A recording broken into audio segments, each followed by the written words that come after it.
এই দেশ আমাদের জন্মভূমি, আমাদের ভাষা, আমাদের আত্মা। তাই এই প্রজাতন্ত্র দিবসে রবীন্দ্রনাথ ঠাকুরকে আশ্রয় নিয়ে তার লেখা কবিতা জন্মভূমি। সার্থক জনম আমার, জন্মেছি এই দেশে। সার্থক জনম মাগো, তোমায় ভালোবেসে। জানিনে তোর ধন রতন আছে কিনা রানীর মতন, শুধু জানি আমার অঙ্গ জুড়ায় তোমার ছায়ায় এসে।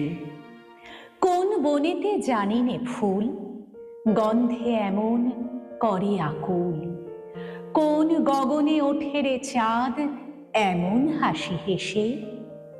আঁখি মেলে তোমার আলো প্রথম আমার চোখ জুড়ালো, ওই আলোতে নয়ন রেখে মুছব নয়ন শেষে। সার্থক জনম আমার, জন্মেছি এই দেশে। নমস্কার।